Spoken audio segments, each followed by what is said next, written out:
Hello everyone, and welcome to the section 5 called Search Engines of our little journey through open source intelligence. In the last section, we discussed and went through the note-taking and password managing part of OSINT investigations, and this section is dedicated to the first step of almost any online open source activities, the search engines.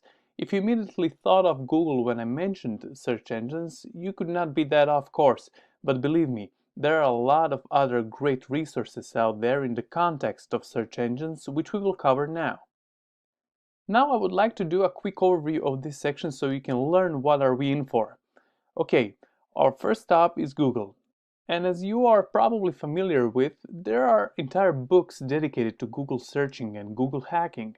Just to demystify Google hacking as a search activity, Google hacking or Google dorking is related to using advanced operators in the Google search engine to locate specific strings of text within search results.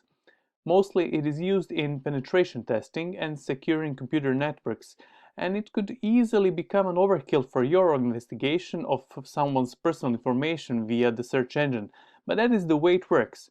I will show you the most popular and useful advanced search operators for your OSINT investigations, and a great resource for search engine inquiries that you can use. Remember, searching cannot break anything.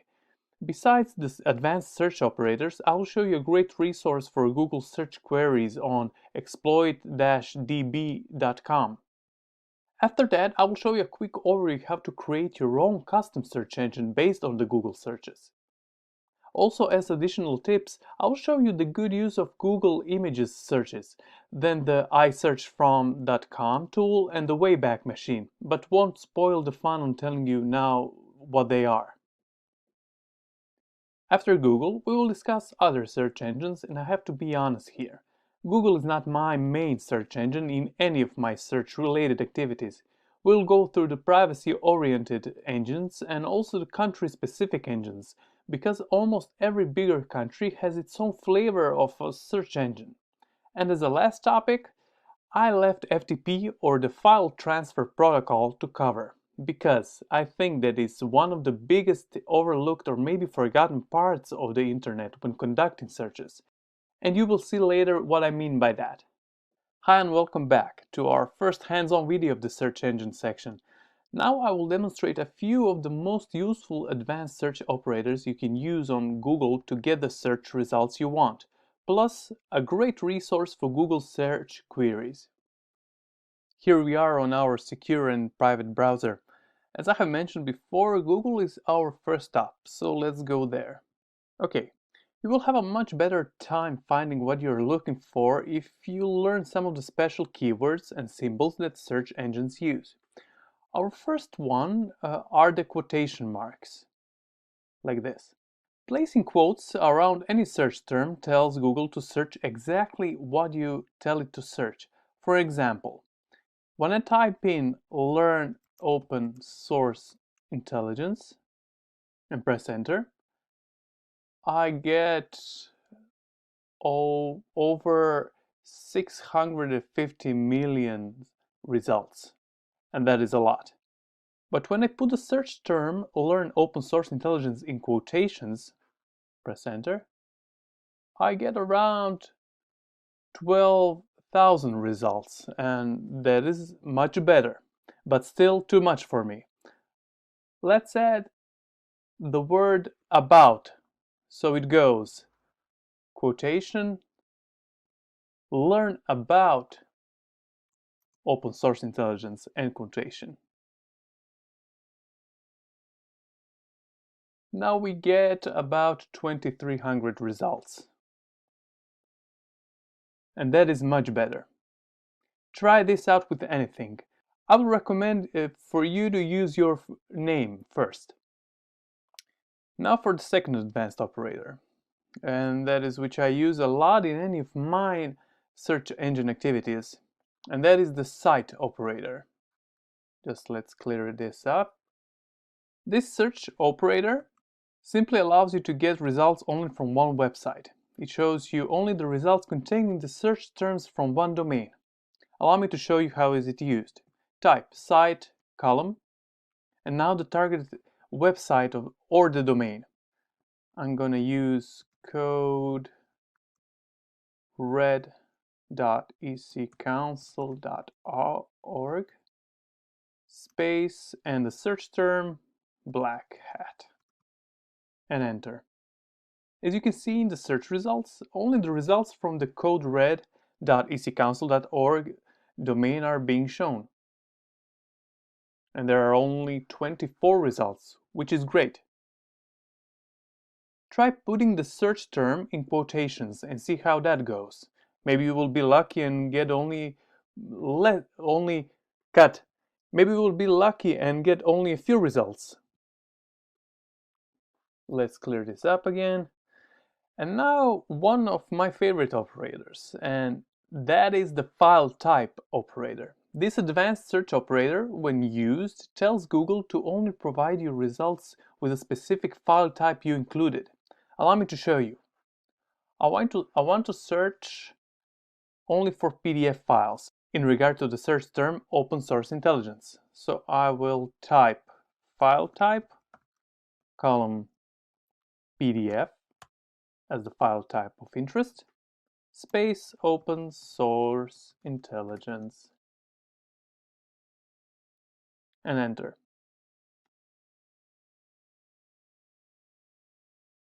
We got a lot of results, but as you can see, we got only the PDFs in regard to our search term.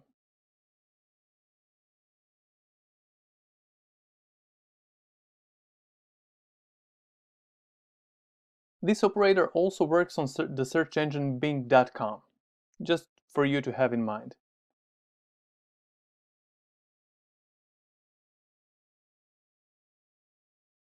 And now to show you the two search operators that I often use and they can make your searches easier and more efficient. And they are the OR and the hyphen operators. The OR operator searches for web pages containing one of two similar queries. It is used in uppercase characters. Type quotation EC council and quotation space OR space quotation code red quotation. It's pretty straightforward. With this, Google will give you the results from the search term EC Council or the search term code red.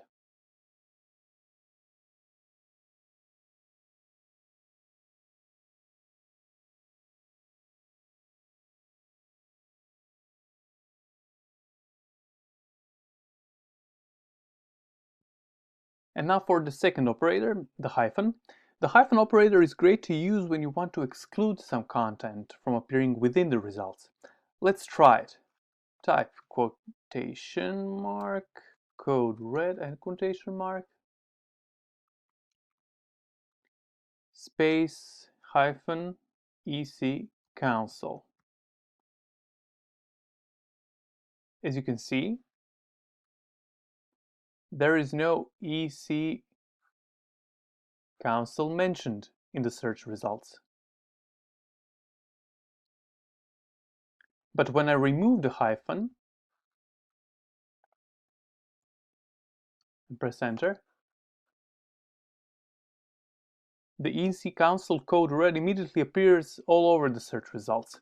This is very useful when you have to filter your search results when you look for some event or a person.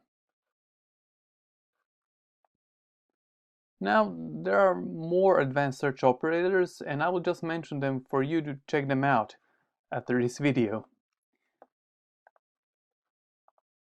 The first one is in URL column operator. With this operator, you can specify or you can focus only on the data within the URL or address of the website. After that, you have the InTitle operator, InTitle column. The entitle operator is similar to the in-URL operator, but only it finds pages with a certain word or words in the title of the website. Then also one of my other favorite operator is the cache operator. It's spelled C-A-C-H-E column. This operator provides you with a cached version of some website from a prior time. The main prerequisite here is that the Google did the index of the website sometime before. As I have mentioned, there are more of the search operators to use, but these would be the main ones I use in my investigations. And now to show you a quick look at a great resource for created Google search queries by other people. In your browser, go to the address exploit-db.com/google-hacking-database. And as it is described on the site, the Google Hacking Database, or GHDB, is a categorized index of internet search engine queries designed to uncover interesting and usually sensitive information made publicly available on the internet. I go here to get inspired. When I'm at a dead end or dead point with my search engine activities, I have to put a disclaimer here, or better to say, I have to emphasize something. Searching is okay, but accessing and visiting search results may not be. Please be careful not to get yourself in any trouble, and always consult with legal team when you're in doubt.